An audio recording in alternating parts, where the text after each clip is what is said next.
First thing I said when I was re-elected on Thursday night was I'm sorry because my party has let you down. A minister cannot act unilaterally. You need collective agreement. You need the cabinet to support it, and importantly, you need the Prime Minister to support it. Policies have been put in place by governments that have created this horrible systemic problem now in the West, and now we're being silenced and we're not being allowed to talk about it, and it's not being addressed. What I would do is, and what any leader needs to do, is acknowledge where we've gone wrong. And this is what I said in my speech. We have been far too quick to drink the Kool-Aid on some of the socially liberal policies that have led to incredibly damaging outcomes. What the statistics are showing is there is a huge number of sexual assaults and carried out by people from the Middle East and North Africa. And if you correlate that with inward migratory flows, one can draw a conclusion. There is a consensus, there's an orthodox view, informed mainly by the Treasury, that more people, regardless of where they come from, regardless of what their skills are, regardless of what they're earning, is necessarily a good thing for the economy in terms of growth. We must change and adapt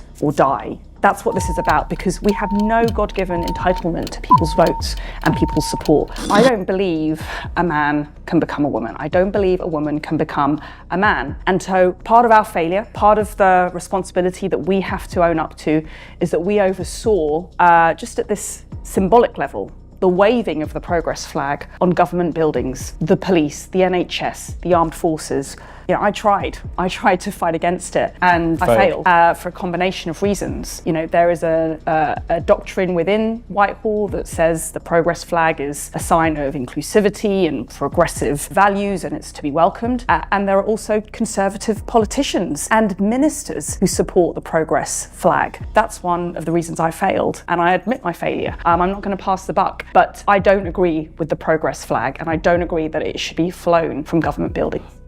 Why can't we, as the native population, say we want to defend our country and our culture and our values and our heritage? Why can't we be proud of that and say that this is worth preserving when we make such efforts to allow people to preserve theirs, even at the expense of our own? If you're going to say that these people must be allowed to freely practice religion, wear what they want, speak in whatever language they want, diversity is great, why can't part of that smorgasbord be us saying that about ourselves, instead of self-flagellating constantly about somehow we are evil, that we've been historic oppressors? Every single lesson coming out at the moment is we must be ashamed of ourselves, everyone's better than us, and we must, in many respects, work towards an end position where we seek to replace ourselves. Again, that just goes completely against humanity and human instinct. That's never going to work. We've got to stop telling the British people that they are racist. It's clearly racist. We've got to stop trying to guilt white people and branding all English people as racist. This concept of white privilege is a nonsense to me. Say that to the white working class boys in Britain who are the most underachieving when it comes to literacy and numeracy and school outcomes. Say that to young girls in northern city towns who were raped and abused by gangs of largely Pakistani Muslim men. So I think we need to stop, gaslighting the British people. I'm going to keep saying these things because people need to hear them. When I spoke out about grooming gangs, I was vilified, but I'll do it again because I'll never forget meeting those young women in Rotherham and Rochdale, and those women who had been raped, who had been abused, who had their lives destroyed, and they were telling me about their experiences and how the authorities turned a blind eye, how the police, how social workers, how teachers, how people who should have known better simply chose to ignore what was happening because of political correctness. And I'm going to seeking out on these issues, even if others will vilify me and they will smear me, someone's got to do it.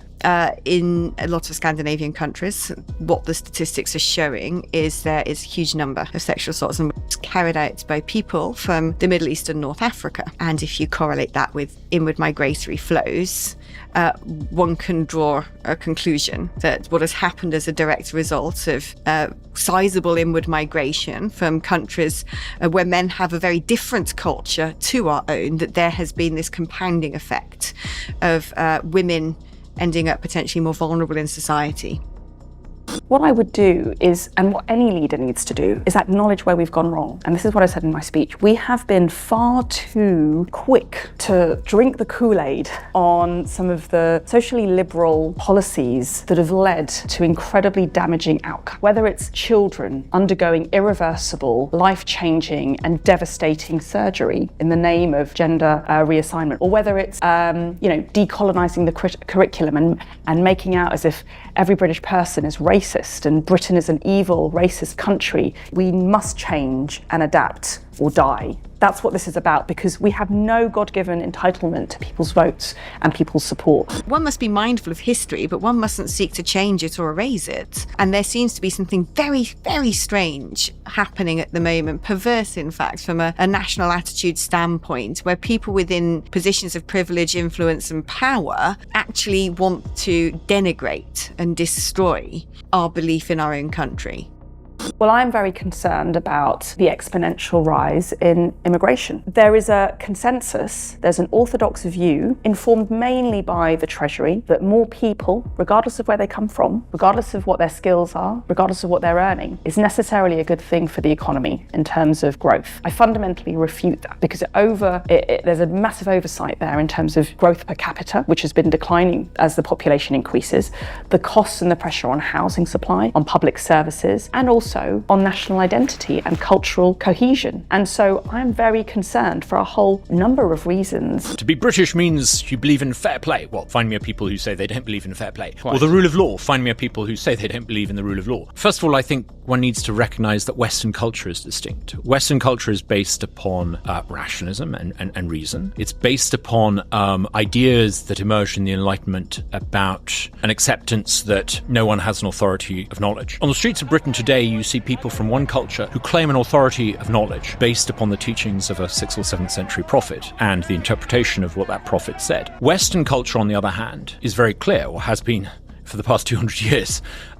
No one claims an authority of knowledge. We all recognise in the West that people in the future will know things that we don't today know, and that knowledge is incrementally revealed, not least through the scientific process and through discourse and through trial and error. These are not universal values, these are Western values. And it explains why the West has not only been more scientifically and technologically successful, it explains why the West has been far more innovative as a society. And I would say actually Western civilization is a better way of life than almost every other way of life that has ever existed. An orderly society that had a high level of social trust, which was a byword for low criminality and high cooperation, is now becoming a basket case country where you're seeing violence, rioting, and a state that is both incompetent and also arbitrarily aggressive and doesn't seem to know how to respond. I believe that anyone should have the right to advocate for different ways of life, but I'm not sure that I want people to advocate for different ways of life in this country. I think if you live in this country, you have to subscribe to certain basic standards. We need to recognize that we've not really confronted a situation like this before as a country, where you have people who fundamentally want a theological form of government. It's not compatible with the idea that our rights, with the English tradition, you believe that rights are inalienable, that you're born with certain rights, the idea of natural rights. If you believe in theology, you ultimately are going to be on a collision course with the British way and British culture. Reverse the decision to reduce the number of prisons. Incarcerate people who riot and damage property. Acknowledge that it is entirely legitimate for people to be concerned about mass immigration. Acknowledge that cultural compatibility is important. Make sure there's no two-tier policing, and have an immigration policy that is prepared to remove people who are in the country illegally, and in some cases strip citizenship of people who advocate for things that are incompatible with British values. So what's the biggest political crisis facing our country? You can say it's the NHS, you can say it's the cost of living, or you could say it's immigration. Well, I tell you, it's a population explosion. Think about this. Tony Blair comes to power in 1997. The British population is 58 million.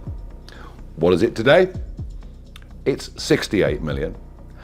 And 85% of that rise is directly down to Labour and Conservative immigration policies. And already we can't get GP appointments. There's a waiting list of nearly 8 million people who want medical procedures. There is a housing crisis that is totally extraordinary.